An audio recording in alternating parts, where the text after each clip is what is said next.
Those that have noped the heck out of a relationship, what was your "they're probably crazy" red flag moment? Like all decent people, when faced with signs of difficulty going in, I told myself I could handle it, support her through it, give her the security she needed to improve, and the time and patience she wouldn't get from most people. So, although I raised an eyebrow at how she seemed to believe anything at all anyone told her, whilst doing the typical gap year student traveling thing, and how she said she had suddenly turned on someone she was hitching with and got out of the car in the middle of the Australian outback without knowing where she was or even carrying any water, I didn't worry too much about that. And to be honest, I was blinded by my own desire. She looked like the young Zoe Deschanel, but with Salma Hayek's body, and she was intelligent, with a sensitive moral character. I really wanted to be with her. And she was intense. She shared every thought, texted me 100 times a day. It was easy to think she felt the same way too, for a while. So I still wanted to be with her, despite telling me that she was ashamed of me. We had a large age difference, and that I could never meet her friends or family. I still wanted to return when she asked me to walk around parked cars after a night with her so her all-male flatmates wouldn't see me. And I still wanted her even though she asked for a night with my closest friend and then changed her mind and told me she didn't want it now, but when my friend asked about it, told him it was still on. And when, to try and impress him, she started putting me down whilst I was sat next to him. She's just a bit insecure. We can work through this. I still wanted her when, in the middle of intimacy, she said to me, it's going to end you when I dump you. I need to find you someone else.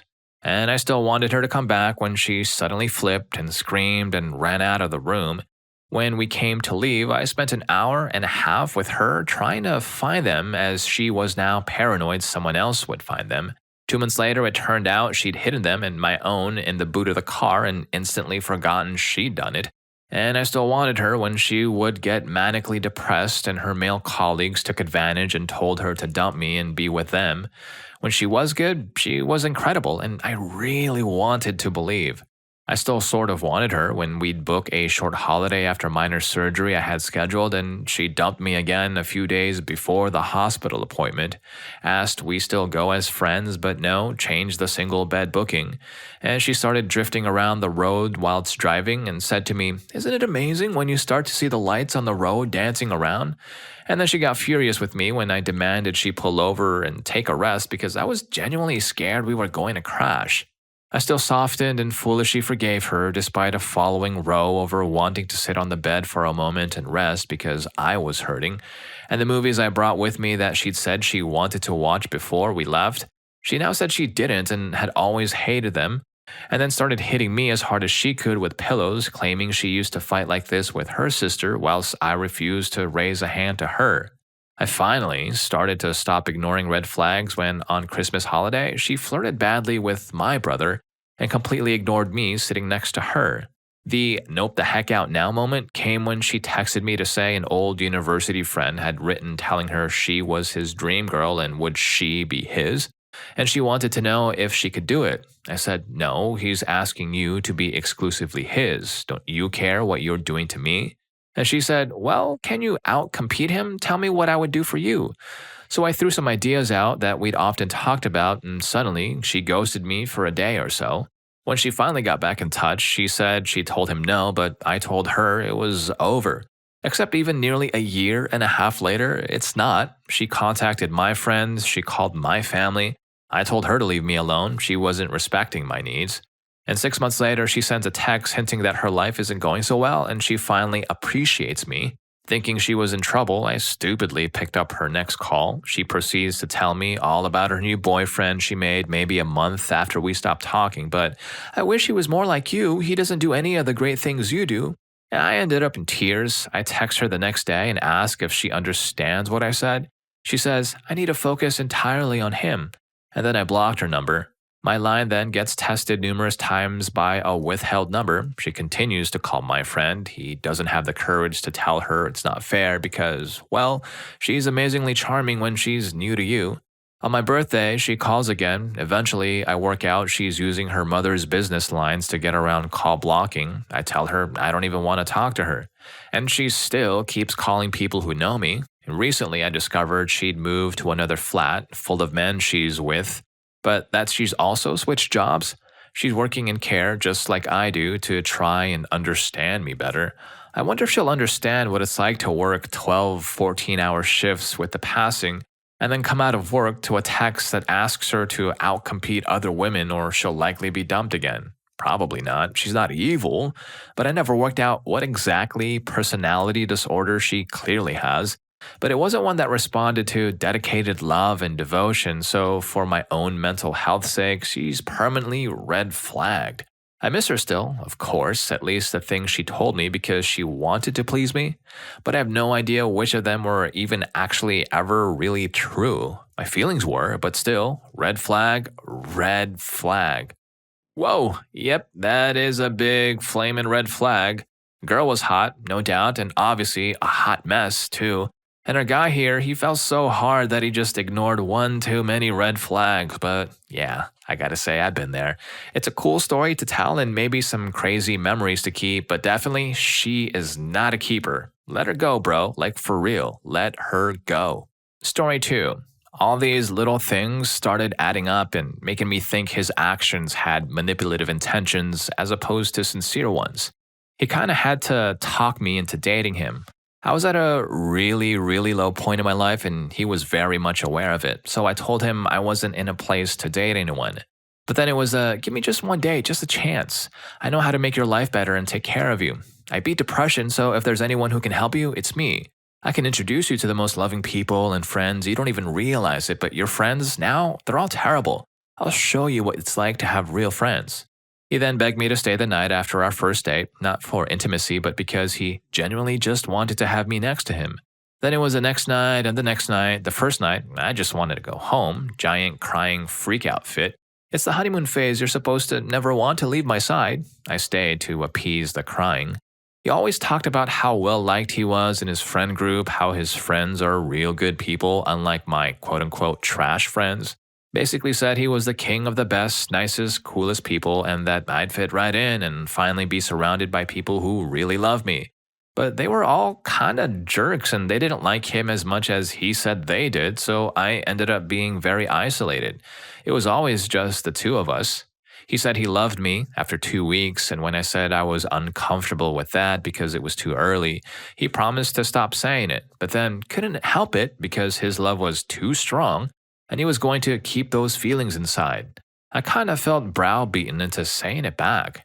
He was buying me really nice, expensive things without me asking and continuing to do it even after I expressed that it made me really uncomfortable. I don't come from a well-off family, and he really does, so he was buying me things I never even would have touched in my lifetime. I hated it, and I tried expressing this, but he had this whole speech about how if anyone deserves nice things, it was me. But it actually made me feel like I was indebted to him, like honestly. It wasn't even his freaking money he was spending, it was his dad's. He convinced me I had crappy parents and sister too, to the point where I actually stopped talking to my family, and recall, he convinced me my friends sucked too. He always said it was like us versus the world, that the two of us were just so much smarter, nicer, better than everyone else, so we have to be picky about who we spend time with. He was always mad about how I was too nice and accepting, just wanting to be friends with any old person who was nice. He always said nice wasn't enough, and I need to stop basing my interactions off of who was nice because nice isn't as valuable as smart, funny, etc. He lost his stuff when I didn't want to do what he wanted to do one night at this big event he invited me to.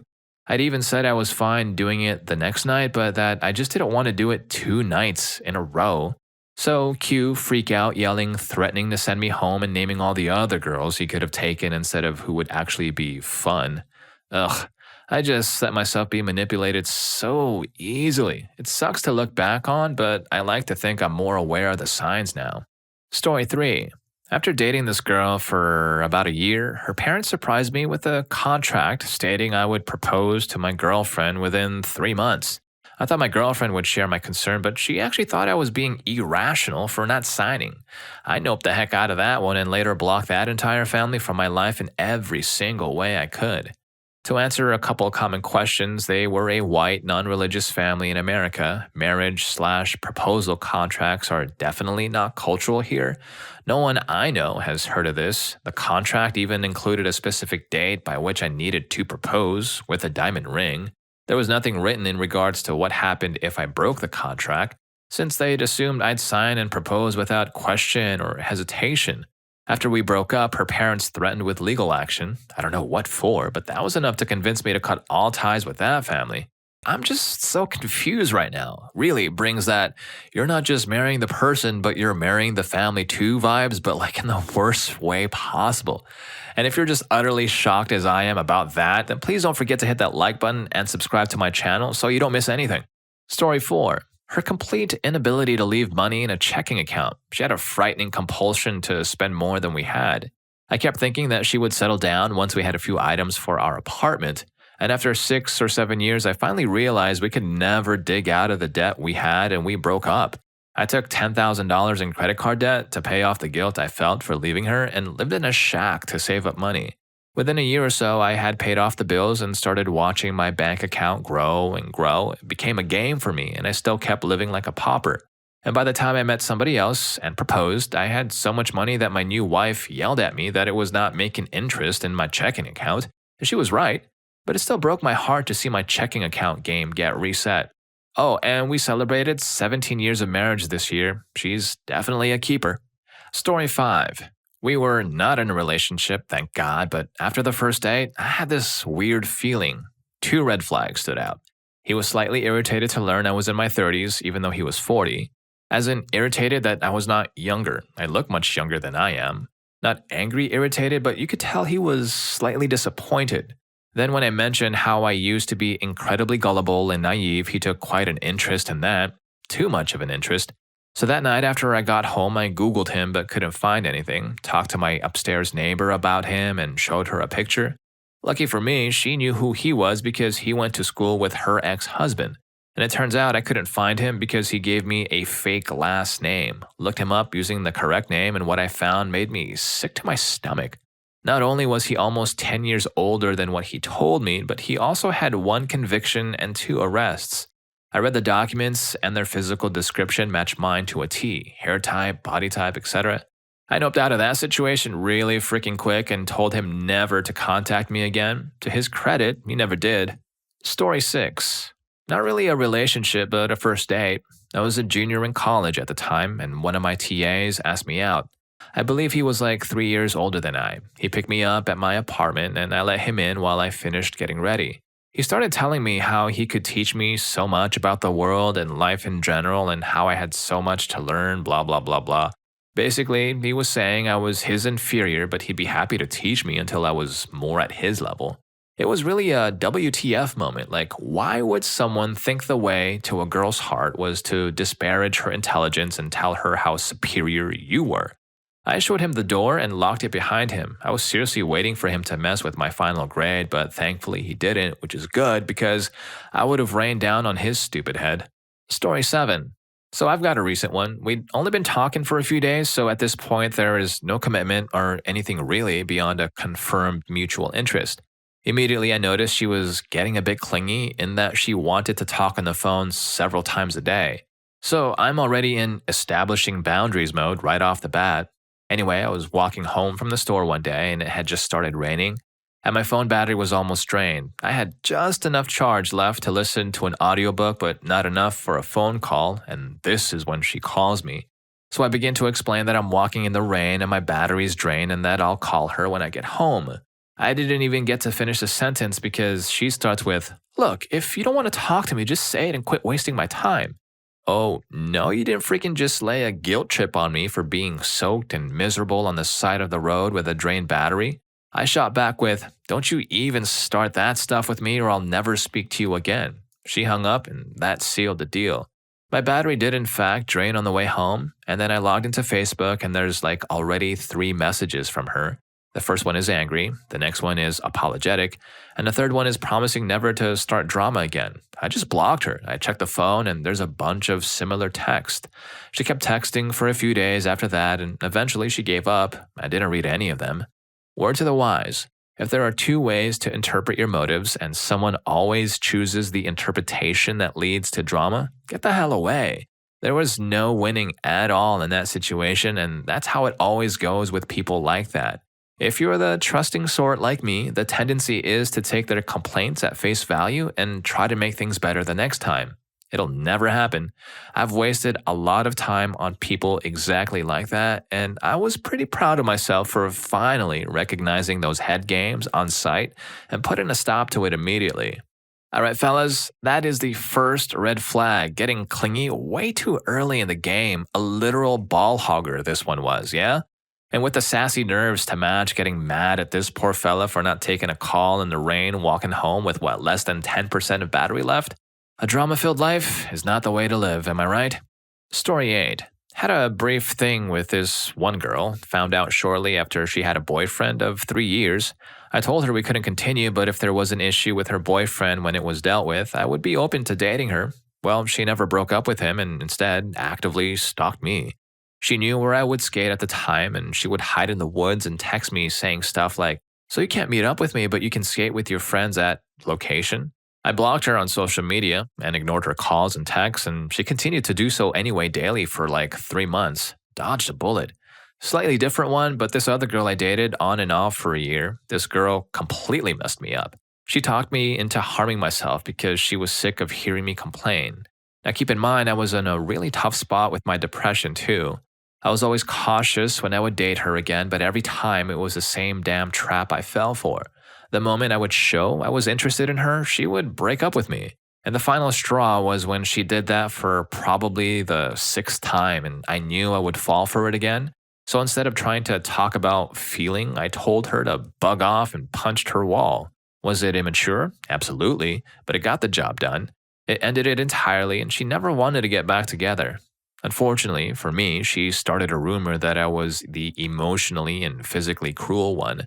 I lost most of my friends, and I went from a popular guy to someone who was still, to this day, avoided like the plague. Even the friends I still have don't believe me entirely. They don't think she tried to talk me into harm, but they believe I'm not cruel. Reason why I'm sharing this second story is for anyone out there who spots a red flag, do not frickin' ignore it. Story 9. She was the biggest case of been there, done that I've seen so far. Retired military of 12 years, deployed multiple times to all the popular places. Full-time nurse, part-time EMT, full-time college student, master's degree for nursing, a mother. Went to college for, quote, super cool computer hacky stuff only possible in movies. Currently in litigation, owns her own business, photography, and has at least 2 workers, but she'll do shoots herself. Has a social life. Only a couple of those can be or have been easily explained, such as she has shared custody of her daughter, or that college classes aren't running right now. But some of those just weren't adding up in my mind, and all evidence started pointing to run, bro, real quick. One example is she showed me her business's Facebook page and started saying how this number is 2 million views and that 34 is 34 million views. Yet it was plain as day, just 3,400. On top of that, she has an event set up with only one person attending. My first thought was, how is one person attending with 34 million page views? Better yet, how does she only have 2 workers with those numbers? Or how is there that many page views in a town of only 70,000? This is just one example, and I seriously doubt she was talking herself up in an attempt to impress me. Story 10. I could list 25 red flags, but here's the one that did it. An argument started around midnight as I was going to bed. She could never let an argument die down. Instantly, I knew this would be like 2 to 3 hours of hell. I, however, had a big test at 9 a.m., and 30 minutes in, I started giving her warning that this was not going to happen as I do have a test. I then made it worse by predicting all the usual ways the argument would go, and that made it worse. She told me to just admit we are through. I asked if that meant I could go to sleep. That made it worse, so I said yes. I explained if she loved me, she wouldn't attempt to sabotage my test-taking ability by keeping me up, and at no point will I be saying another word. I explained that if she left the room, I would be locking the door. End of conversation. We are done. This conversation is over now. Don't ask me if I'm being serious. I 100% am. We are done. I went to sleep, took that test like a boss, and then went into an epic and free-feeling Chipotle to celebrate my freedom. So, well, if you could relate to all of these stories, I've got more for you. YouTube thinks you're going to love this one. I'll catch you in that video, and thank you for spending time with me on this one.